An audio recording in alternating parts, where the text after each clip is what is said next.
Hi, everybody, it's Dr. B, and this is Module 1 of the Ticker series, Trauma-Informed Care and Resilience, and Class 2.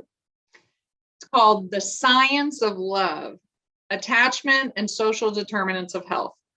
I love the title of this because I love science and I love love. So being able to look at how to really quantify and examine how love happens in our brain and our body and our mind is just fascinating to me. And so let's get rolling. All right.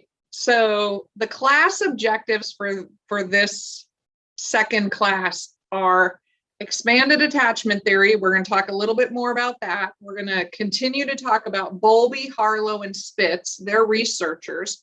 We're going to talk about parenting history, a little bit about parent-infant mental health. If you don't know what that is, you'll learn about that a little bit.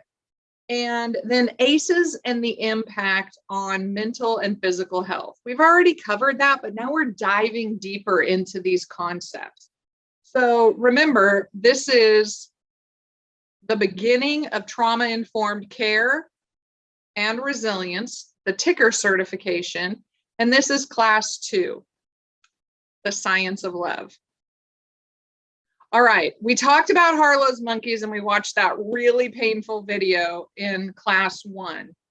And we're not going to watch that again in this round, but we are going to watch another painful video, so hold on to your seats. Harry Frederick Harlow was an American psychologist. We've already talked about that. He was born on Halloween in 1905. And he died in 1981. So he believed that he could quantify love with his research using rhesus monkeys. He researched maternal separation, dependency needs, social isolation, and how caregiving and companionship are critical to social and cognitive development. So interesting, such difficult material. You know, when you think about maternal separation, this type of research really would not pass instructional review boards or IRBs today because of the level of harm that it causes, and it certainly would never, ever be allowed with human subjects. However, what does happen, there are times, and we're going to talk about this in a little bit more detail as we get through this, that there are times when there are natural maternal separations.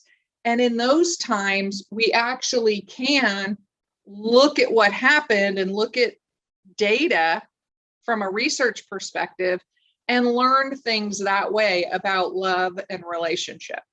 So, early attachments and healthy development. I just can't say this enough, that it's so important to have secure early attachments. Children are born earlier than other species, which makes them more immature. And in that sense, that means that they require more adult caregiving in order to survive.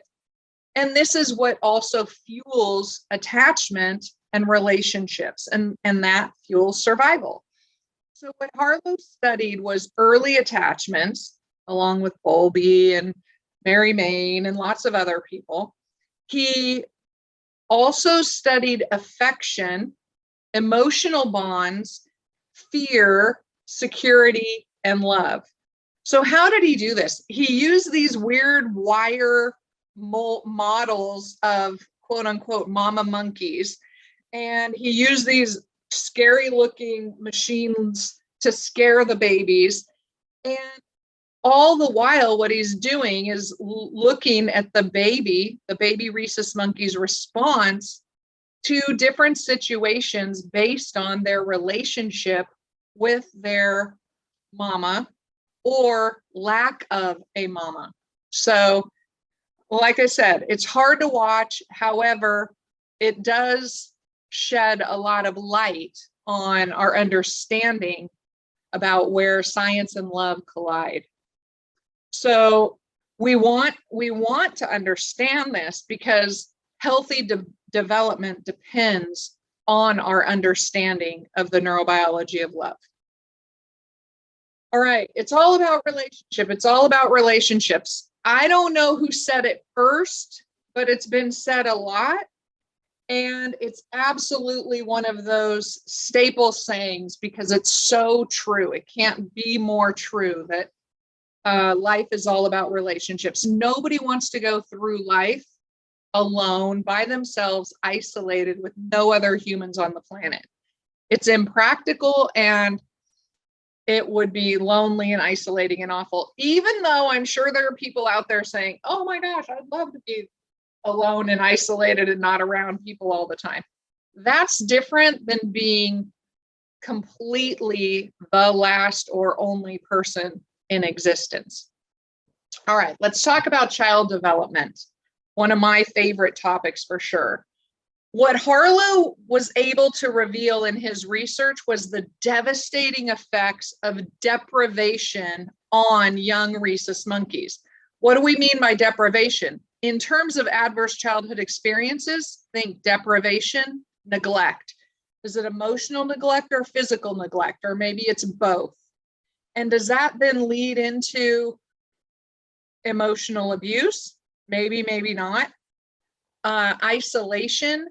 So you can see how there's crossover, how the science is kind of layered. The research layers on top, old research, and then new research comes along and confirms and validates some of that older research. And it just becomes a stronger and stronger and stronger case for healthy development and the need for recognizing how children grow into healthy adults.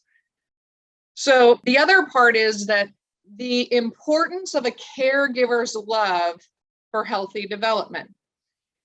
Nobody develops in isolation, period. We can't just give birth to a baby, set it on the table, and expect everything to be fine. That's never going to happen. Babies require loving, attentive, engaged, and attuned care.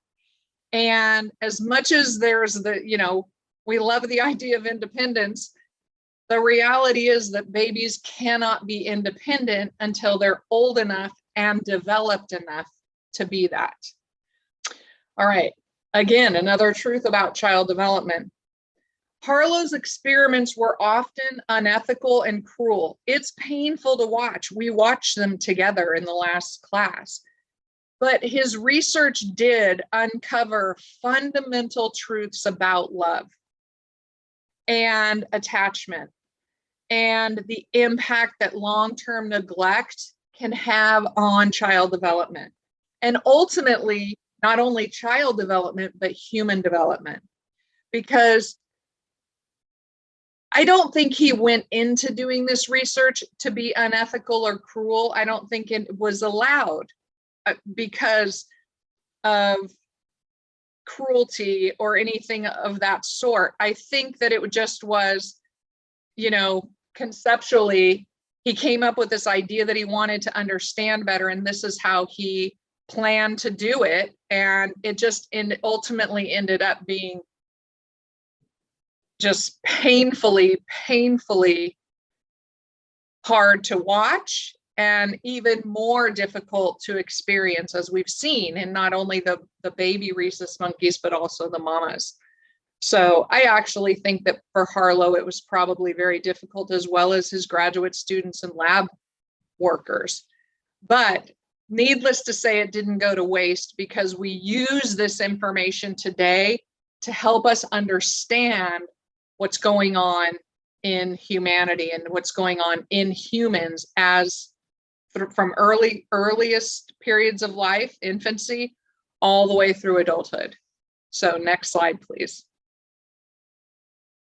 We have long-standing beliefs about all kinds of things. So theories of love centered around the idea that our earliest attachments between a mother and a child were really basically related to the child being able to obtain food, or a child being able to relieve their thirst, or a child being able to relieve their pain.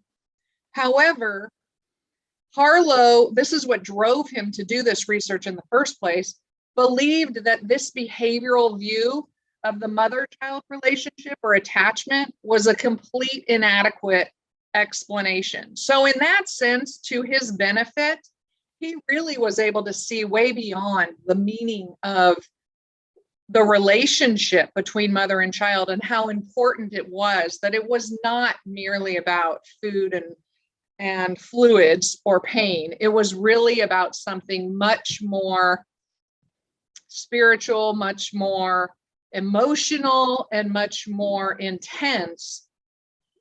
And that abstract concept of love actually contributes dramatically to our ability to survive and thrive across the lifespan. So with that, I'll see you in the next section.